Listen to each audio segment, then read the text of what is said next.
In the third year of being in love with Flora, I discovered that she had truly fallen for a young man. To cut my losses in time, I exposed the matter outright. She had only two choices. Either she chose me, or she chose him. Flora cried for an entire night. In the end, she still couldn't bear to let me go. Later, at the very moment when we were exchanging rings at our wedding, a single phone call completely rewrote our fate. "Flora, I'm going to die. I really want to see you one last time." She froze in place like a soulless shell, tears falling like rain. I put away the ring, my voice betraying no emotion at all. "You've thought it through, haven't you? In front of all our family and friends."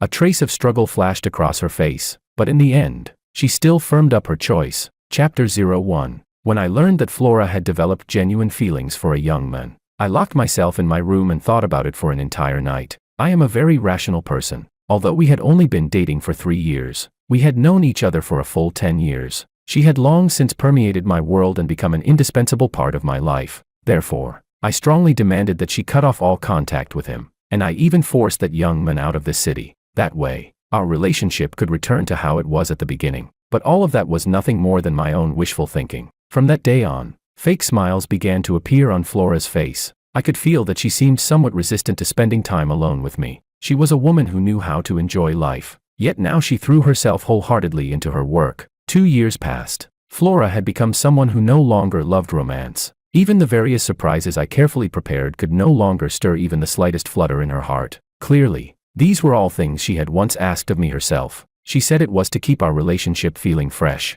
Yet she was the first to lose her passion, as if she were saying, she no longer loved me. I didn't know whether her coldness toward me was mixed with other reasons, but my intuition told me that letting things continue like this was not an option. Something had to change. I went straight to her company to find her. Flora was very unhappy, her emotions written plainly across her face. 2 years ago, she had set a new rule for me. Not allowed to go to her company and disturb her work. It was a completely unnecessary rule. In fact, even earlier, she had always been the one to come to my company to cling to me, while I had never once gone to look for her. Ever since the young man left, in the past 2 years, she had never once come to find me on her own initiative. Perhaps she truly wanted to avoid me. "Do you have time? Let's talk properly." In these 2 years, the communication between Flora and me had been limited to nothing but daily trivialities. Her eyes were filled with confusion, as if saying, "What is there between us to talk about?" Flora's expression made a sharp pain stab into my heart. So it turned out that we had already become strangers who knew each other all too well. I tried my best to steady my emotions, looked straight into her eyes, and spoke the thoughts in my heart in the most sincere tone I could muster. "Flora, let's get married." Chapter 02. I should have said it 2 years ago. Because of that young man, a rift inevitably formed between us. At the time, my thinking was that since Flora had still chosen me, then I should give her some time. Who would have thought that some time would turn into 2 whole years? Her expression froze instantly, and my heart filled with anxiety. I couldn't imagine what kind of blow I would suffer if Flora rejected me. Fortunately, she only stayed silent for a moment before nodding at me. Then she went right back to her work. Both Flora and I came from distinguished families, and the wedding preparations lasted an entire month. Yet throughout that time, her reactions were lukewarm. She never took part in planning the wedding, always pushing everything onto me under the excuse of being busy with work. Even the wedding dress and diamond ring were chosen by me alone, after which I sent her pictures. She was just like an uninvolved outsider, completely grinding away my last shred of hope. "Let's hold the wedding first, then pick an auspicious day to register the marriage." I looked at Flora, who said nothing. 2 years had passed. She hadn't looked me in the eye once, still burying herself in work, even at home. She finally deigned to lift her head and replied faintly, "Okay." The memories abruptly stopped. I jolted awake, my gaze returning to the wedding scene before me. "Simon, I'm sorry, I have to leave." The woman in the wedding dress was shattered, no longer resembling her former self. "Have you thought it through? Once you leave, there's no turning back?" I asked, forcing myself to suppress the pain. "I'll make it up to you in the future, with the rest of my life," Flora said. The officiant had already signaled several times with his eyes, and the relatives and friends below the stage were all wearing puzzled expressions. Suddenly, I laughed. I laughed at my own foolishness and misplaced devotion. Make it up to me with the rest of her life? Did she think she was that valuable? Or did she see this as some kind of transaction? I put away the diamond ring and stepped aside, making way for her. As long as she took even a single step today, I would never give her another chance. Watching Flora's back as she left without the slightest hesitation, the huge weight in my heart finally fell away. Very well, she faced her true feelings, and I was no longer lost. It was time to let go completely. Chapter 03. Flora's escape left me with an enormous mess to clean up. Neither side's relatives nor friends knew what had happened. I no longer bothered to cover things up for her. Since she had pushed me into the abyss for the sake of that young man, she should bear the consequences of being despised by others. Sorry, everyone. The bride has left. The wedding is over. I handed the microphone back to the officiant, and the crowd below instantly erupted. Why was it that she could act without restraint, while I had to be cautious and timid? I didn't want to care about anything anymore. All I wanted was to go home and lie down properly, to wipe away Flora's influence on me over the past 10+ years. That very afternoon, Flora came back. She brought with her the young man, Isaac, wrapped in bandages. He sat in a wheelchair, with Flora pushing him from behind. At that moment, I was busy packing my luggage, just like she used to be, so busy that she couldn't even spare a glance. Simon, what are you trying to do? Flora rushed in front of me in a panic. For the first time in 2 years, she showed me an emotion other than indifference. I remained expressionless and said nothing. It felt as if our roles had been reversed. I had become the her of the past 2 years, and she had become the me of those 700+ days. I know it was wrong to leave you at the wedding, but the situation was urgent. I had no choice, Flora explained anxiously, but it could no longer stir any strong emotional reaction in me. Flora didn't know that I had already given up on her. Starting from the wedding preparations, her perfunctory, careless attitude had quietly changed me, until I became the way I am now. Simon, please don't blame Flora. This is my fault. I was in a car accident and thought I was going to die. I didn't mean to ruin your wedding. Isaac lowered his head, looking utterly aggrieved. Anyone who didn't know better would think I was bullying him, when in fact, I was the one who had suffered the most. Then why aren't you dead yet? I mocked him. The thing I hate most in this world is this kind of pretentious coquette. Isaac was instantly left speechless, and even Flora was startled. No one expected such words to come out of my mouth. Simon, don't you think what you said is going too far? Isaac came straight here right after having his wounds bandaged just to ask for your forgiveness, even if you won't forgive him. Saying something like that is really hurtful. After Flora finished speaking, Isaac immediately looked as if he were on the verge of tears, acting like a complete sissy, without the slightest trace of manly backbone. I let out a cold laugh. No one had ever been able to morally blackmail me. I'm neither related to him nor owe him anything. What does it have to do with me whether he lives or dies? If he can leave the hospital, doesn't that prove it's nothing serious? He apologizes and I'm supposed to forgive him. He should take a look at what he's done, meddling in someone else's marriage. If I weren't so good-tempered, I guarantee he wouldn't even be able to speak here. I hadn't wanted to say anything at first, but they were truly annoying. No sense of remorse at all. People who make mistakes should crawl and beg. You. Flora was so angry she couldn't even get her words out. I continued mercilessly. What exactly is your relationship with him? Is he an orphan or something? Just because he got a minor injury, you were willing to destroy your own wedding to rush to his side. Do you know what people outside are calling me now? A cuckold.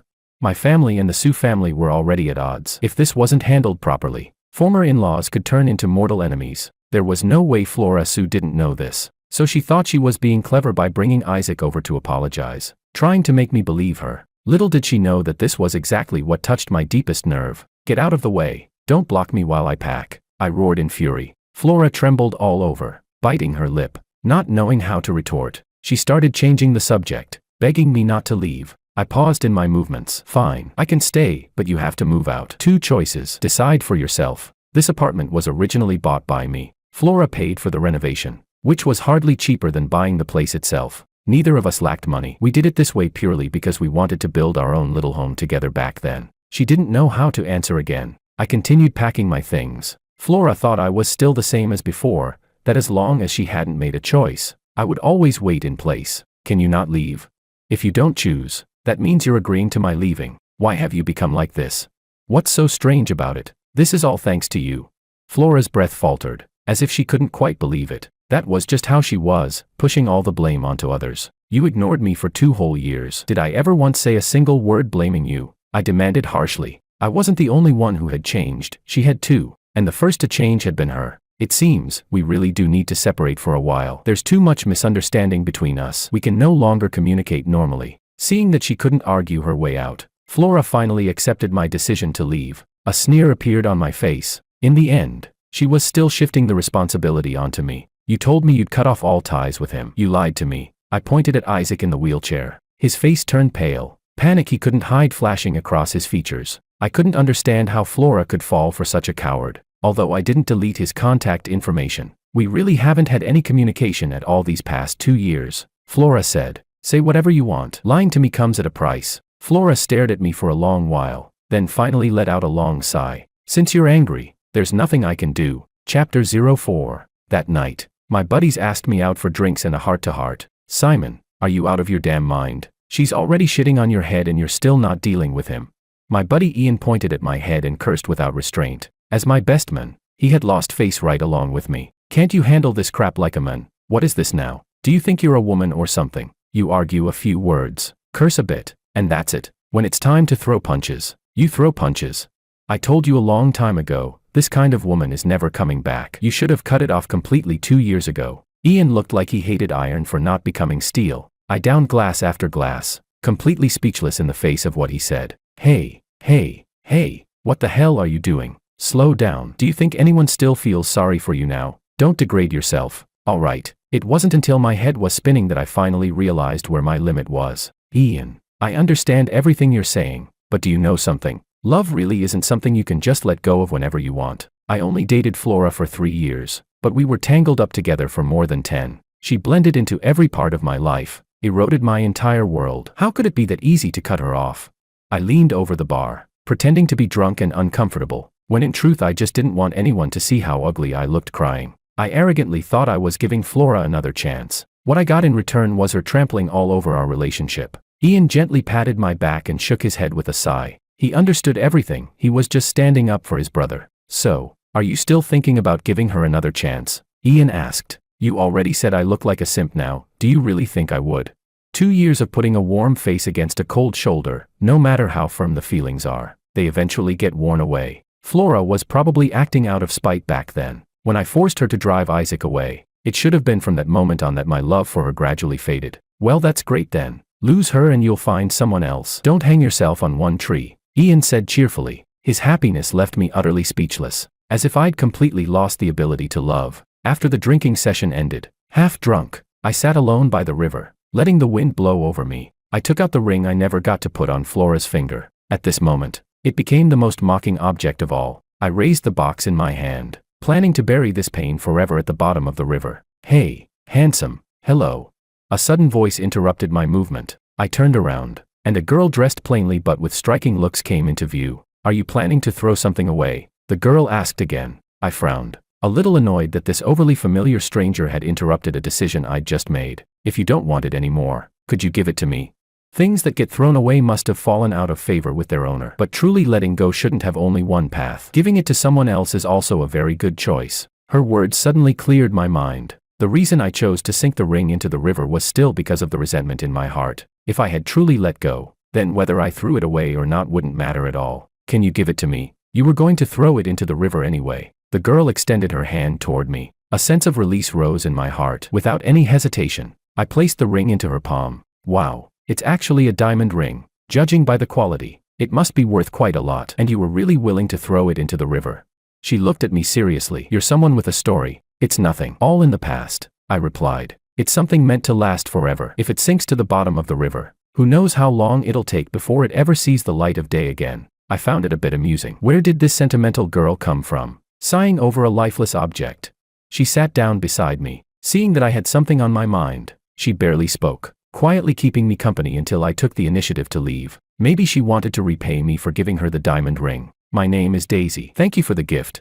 The girl extended her hand to me again. Simon. I reached out without any hesitation. I remembered that in the past, except for necessary occasions, I usually wouldn't shake hands with other women, opting for other forms of etiquette instead. There was no special reason, just to avoid making Flora overthink things. Now, there was no need anymore. Chapter 05. I never forgot the words making Flora Sue pay the price. My parents hadn't truly made a move all this time because they were waiting for my attitude. I made my stance clear. Any cooperation involving the Sue family would be suspended, no matter how high the cost. I personally led people to the Sue group and took a hard bite out of them. This matter was their fault to begin with. Merely suspending cooperation would have been letting them off too lightly. Impossible. Don't even think about that plot of land in the north of the city.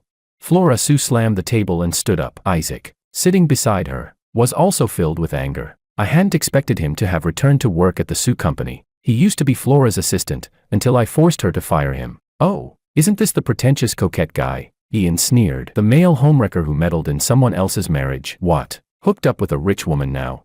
knowing I was here to demand compensation from the Sue family. Ian, who'd been bottling up anger, couldn't help but follow along. You're talking nonsense. I never intended to interfere with Flora's wedding. I was in critical condition back then and had no choice but to contact her. And I even went to Simon personally to apologize. He's the one making a big deal out of nothing and refusing to let it go. Who's there to blame? I had to admit, after seeing Flora and me completely fall out, Isaac had grown bolder. The old Isaac had been scared stiff. Back when I forced Flora to send him away, he didn't even dare to let out a fart. Hey, you shameless bastard. You even dare twist the facts. Looks like you won't learn your lesson unless you get beaten up. Ian cracked his knuckles and moved toward Isaac. Flora immediately stepped between them and shouted at me, Simon, control your people. This farce between the three of them gave me a splitting headache. I was here to claim compensation. Had I known Ian would be this hot-headed, I wouldn't have brought him along. Flora's parents didn't show up. It wasn't hard to guess. They didn't dare face me and could only push out their daughter. The root cause of everything. That was actually good for me. With the old foxes not present, there was still room to maneuver. But these three stirring things up completely disrupted my plan. After knowing Flora for so many years, I could see through her little schemes at a glance. With a dark expression, I walked toward the three of them. Ian said with a grim face, No way, man. I'm teaching this bastard a lesson for you and you're stopping me. What? You want to be a simp for the rest of your life? Unlike Ian, the other two immediately relaxed. There was even a strange smile on Flora's face. She thought she had me figured out, treating me like the old simp, calling me over and pushing me around. What are you smiling for? Get out of the way. I shoved Flora aside with one hand, then drove a powerful kick straight into Isaac. Ian was stunned. Flora froze. Only Isaac went flying, collapsing on the floor and wailing in pain. I didn't stop there. I rushed forward at full speed and continued beating him mercilessly. Brother, that was badass. Ian gave me a thumbs up. I spat at Isaac on the ground. My problems are mine to deal with. I don't need your help. Simon, stop it right now. Flora snapped out of it and charged toward me, looking like she wanted to tear me apart. I slapped her hard across the face. Who gave you permission to yell at me?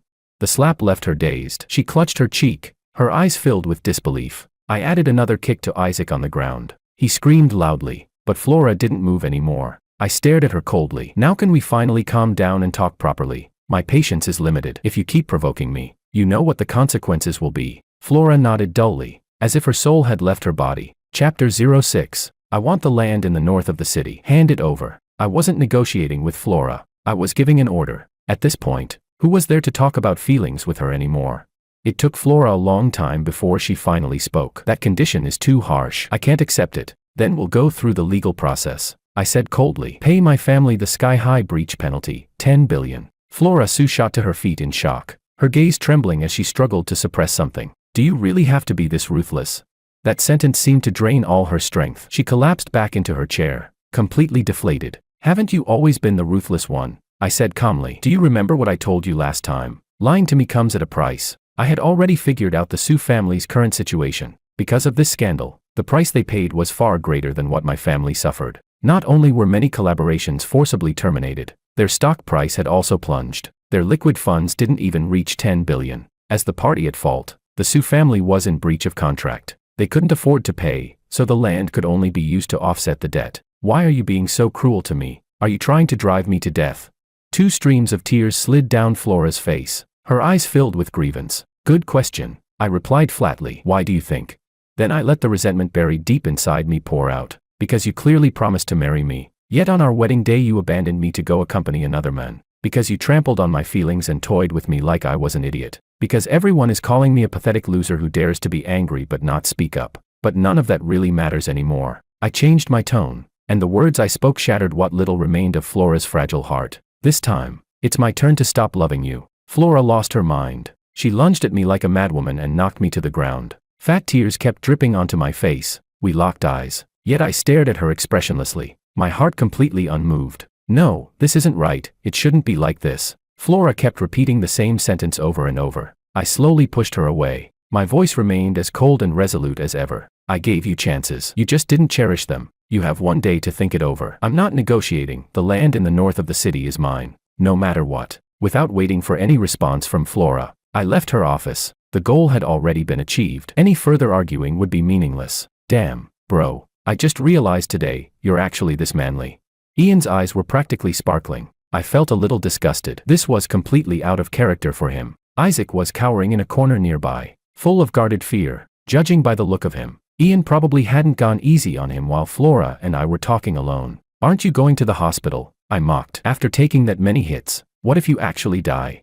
On the day of the wedding, Flora had been frightened into abandoning me by that exact same lousy excuse. Isaac's eyes were full of venom, but he didn't dare make a sound, afraid that what just happened would happen again. I let out a heavy sigh. It was someone this despicable who had inserted himself between Flora and me, completely destroying more than 10 years of feelings. Love isn't as indestructible as people imagine. If that's the case, I don't need it anymore. Chapter 07. In the end, Flora Sue gave up that piece of land. There was no other choice, unless she could come up with 10 billion in breach penalties. The Sue family had already been badly wounded. This was nothing short of adding insult to injury. Rumors spread like wildfire within the circle that Isaac had become a kept boy under Flora's patronage. The pettyman finally revealed his true colors, relying on Flora to back him up. He acted recklessly in the Sue company and offended countless people. Because of this, Flora was forced to step down from her position as CEO. The Sue family didn't have only one direct heir. Plenty of people had been waiting for her to make a mistake. My life returned to peace once again. Afraid that I'd stay trapped in my past sorrow and be unable to pull myself out, my parents arranged blind dates for me. I didn't refuse. Just like Ian said, anyone who hangs themselves on one tree is an idiot, especially when I was the one who got cheated on. Still, this blind date shocked me to my core. It was the very girl I'd met by the river that night. I suddenly remembered what my parents had said back then. The other party was the young heiress of the Han Group, a few years younger than me, who had been studying abroad for years and had only recently returned home. "Hi, we meet again." Daisy Han sat across from me, smiling brightly. I was so embarrassed I wanted to crawl into a crack in the ground. "Did you know today's blind date was me?" I asked, rubbing my forehead. "I wasn't sure, our names just happened to be the same. That's why I came to see for myself. I have to say, we really are destined," she said playfully. Daisy was lively, like a child who hadn't quite grown up. I deeply regretted not asking my parents for the blind date's name beforehand. If I'd known it was her, I wouldn't have come even if you killed me. Running into Daisy again was fine, but absolutely not in a situation like this. Not to mention that I'd given her the wedding ring I was planning to throw away. "Hurry up and eat. Once we're done, we each go our separate ways," I urged. "Why, are you in a hurry?" she asked. Daisy's innocent, clueless expression only strengthened my resolve. I decided to be blunt. "Do you know what today's meal actually means?" She seemed too naive. I was afraid she'd been tricked into coming. "I do. Didn't I already say it? I came because I heard your name. And thank you for the gift. You have great taste. I really like it. And it fits perfectly." Daisy raised her hand, showing the ring on her ring finger. I froze. Why did it have to be that finger? "To be honest, I've become interested in you." Her words made my movements stall. I stared at her in disbelief, curiosity filling my eyes. Her face suddenly flushed. She lowered her head, her voice barely audible. "That night, the way you stood there silently, looking so melancholy, I couldn't pull myself away." "That's it. Isn't that a bit rash?" I said, finding the reason hard to believe. "What's so strange about that?" Daisy lifted her chin stubbornly. "Love is just like that. Falling for someone doesn't need earth-shattering events or unforgettable encounters. Ordinary moments work too. So what if it's sudden? I fell for you at first sight." I was left completely speechless. Are girls these days really this bold?